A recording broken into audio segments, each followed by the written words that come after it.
Hello, everybody. Welcome into the Bitcoin Made Simple show. Um, you know, I usually like to come with a topic or two, and really all that's on my mind is Bitcoin mining and how difficult it is.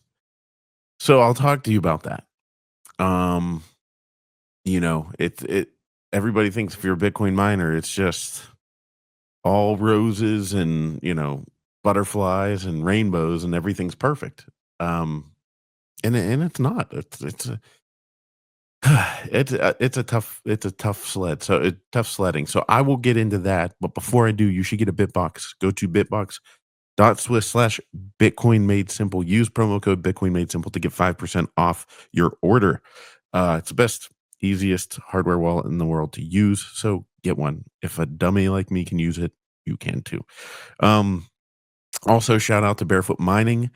Go to barefootmining.com. They're looking for like-minded investors and they're looking for energy producers, whatever. So if you want to get into Bitcoin mining, they're the company to talk to. I mean, you can talk to me as well because I work with them on a ton of stuff. So this shouldn't be, something to. This isn't at all an attempt to, scare anyone away from Bitcoin mining. Um, and I think we do a good job of presenting the realistic forecast for things, realistic expectations, potential pitfalls, things of that nature. um and it's I think where the difficulty lies is it's not like a plug and play scenario where you're not always like like we're gonna like, oh, this person has this electrical, wall that we can plug into and it'll be instantly profitable. That's not even the case. Um, I mean, what's the current Bitcoin hash price? So, uh, it's not coming up as. I mean, you basically to be profitable. I don't think you could be profitable on mining much more than 6 cents. And if you're at that point, we're talking like minimal profits, minimal. Um, so I don't think it's I don't I yeah, we're talking razor thin margins at that rate. So um, energies finding cheap energy is not insanely easy to do. And that's what I've been spending most of my time doing. Um, and I found some.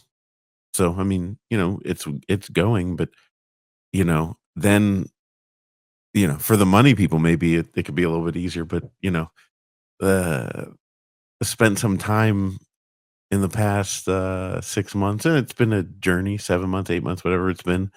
Um, you know, learning new things. What did I got into Bitcoin mining because I thought, oh, it's going to make me so much money. I did not get into Bitcoin mining to discover the difference between elk turds and bear turds. I didn't think that was gonna happen, but it did. So, yeah, it's funny. The I'll give you an example too. So, like, all over Pennsylvania, uh, is where I've been to all these different places, and I'm driving along after visiting a well, and I have no idea where I am. And all of a sudden and I'm, like, hours from home, and all of a sudden, I would see this, like, lake, and I'm like, "That lake looks familiar." Um, and, as I'm driving along, I'm like, "This looks a lot like the campground that I grew up camping in." That's just the feel like I'm near there.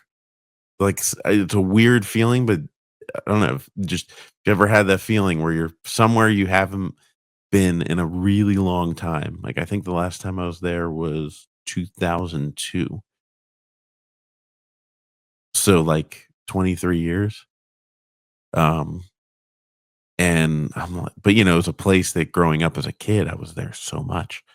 So it was just like, "Hold up, what is going on? Where am I?"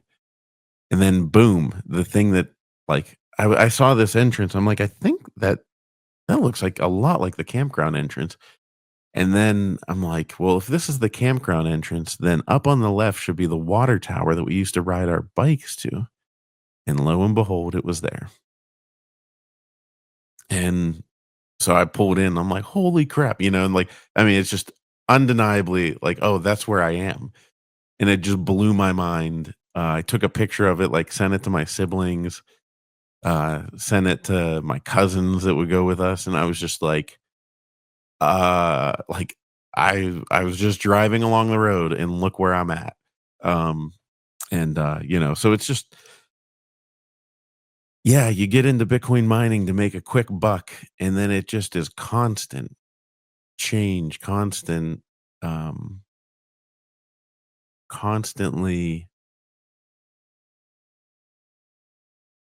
flowing in a direction that you're just like, I didn't know I was this is where it was gonna have me end up. Like oil wells. There's weird actually, there's multiple multiple memory lane things that have taken me down. So oil wells, I'm learning that, I didn't really realize that getting into natural gas would also get you into oil. Um, so I have opportunities for like really insanely profitable oil opportunities. Um, and it just is like super quick. Like if you have the capital, which I don't, but maybe I'm working with people that do. Many people, so I'm always shopping stuff around. But then there's some smaller oil projects where you're like, oh, this one is interesting. Um, and it, oil makes natural gas as a byproduct. And guess what you can do with it? You can mine Bitcoin. Um, so all of a sudden I'm on oil fields. So I go from Hollywood to oil fields. And it's just such a juxtaposition. It's such a switch to what I am used to. Um, and it's just different. It's different. And the other memory lane thing was the one oil field that I went to go visit was in this small town that I hours away. I mean, we're talking, these aren't like, oh, it was an hour and a half from me. Like I'm talking 3.5, 4 hours, middle of nowhere, Pennsylvania, like literally to the point, like most of the time you don't have a cell signal. Um, and it's this little spot in Pennsylvania that I worked on a movie. God, how many years ago? Si 16 years ago when I graduated college. The first big movie that I was full-time on was in this little town, and I remember when it was over, I kinda put a bow on it, and I was like, "Well, this nice little town, it was fun," which it was. I mean, it's a nice little town. It's like, but I'm assuming I will never see this place again. And then, wha-bam, 16 years later, like, "Whoa, here I am, uh, doing something a little different now. Still doing the movie stuff, but just in a different world." And the crazy part is that, I was telling my brother-in-law this. So this, my nothing should scare you from getting into it. Just lets you know it's just gonna be twists and turns that you didn't know you were gonna go down. But I was talking to my brother-in-law, which I've told him he should get a BitBox02 hardware wallet, so you should too. Um, I said the most frustrating part about Bitcoin mining is that if I had the original amount of Bitcoin that I had at the peak, which I've that's another story for another podcast, and I've gone through it before. So long story short, you're not a real Bitcoiner until you have like that number, that original stack that you're trying to get back to for various reasons. Sometimes financial complications, sometimes, business, sometimes invested in certain things that don't work out. Yeah, I mean, it's just, and I'll tell you the reason I never traded, so don't ever trade. This is not financial advice, but do not ever trade. Do not get into that stuff. But I'm an entrepreneur, so sometimes that stockpile that you've been sitting on, you have to use to live. And so, anyways, I was telling my brother-in-law, I said the thing that's most frustrating is I used to sit on this stack of Bitcoin, and I used to think, I remember sitting there going like, "Holy crap!" You know, if if Bitcoin just does I don't know, however many multiple, which like not an insane multiple, but it's like, you get to the point where you're like, I in theory, you don't have enough money, cash value is not enough to live off of for the rest of your life, but you're like, in theory, you know, that's why I hate like the mindsets of people. This is like me, like pre 2021 is where my head was. Um, people saying like American Hodl does good, but also, gets a little too on the hype train. Um, and I'm just like, people say like, oh, 6.15, that's the only amount of Bitcoin you need to live for the rest of your life without having to work. And it's not true.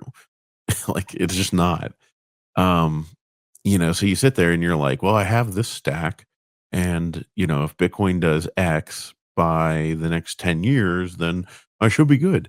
But you're, forgetting that Bitcoin is down more days than it's up. The up is like euphoria and big, the down, and then it's a grind. Um, anyways, where am I going with this? So, oh, my brother-in-law, I'm telling him, I'm like, hey, dude, the biggest, most frustrating aspect of this for me is if I could go back to that day, I could figure out how to take half the Bitcoin and turn it into a cash flowing Bitcoin operation like that, like immediately. That's the most frustrating part. It's so frustrating. So I can't sit there and dwell on it. Working my way back up to you, babe. Uh, working my way back up. And yeah, but I guess now that it landed here, I'm kind of in a long way telling you that if you have money and want to increase your Bitcoin flow, instead of sitting there on your stack of Bitcoin, if you want to have a stack of Bitcoin that keeps flowing to you over and over and over and over again for a long period of time, hit me up at CORY_TUCEK on Twitter, X, whatever. I mean, I don't know. It's just, yeah, I wanted to come in with like some kind of topic, some news headline, and all that stuff wasn't really on my mind. The only thing that was on my mind was like, man, Bitcoin mining, it takes you places. Um, and it's profitable. And I wish I would have known that sooner. So in the meantime, get a Bitbox O2 hardware wallet, and I will talk to you later.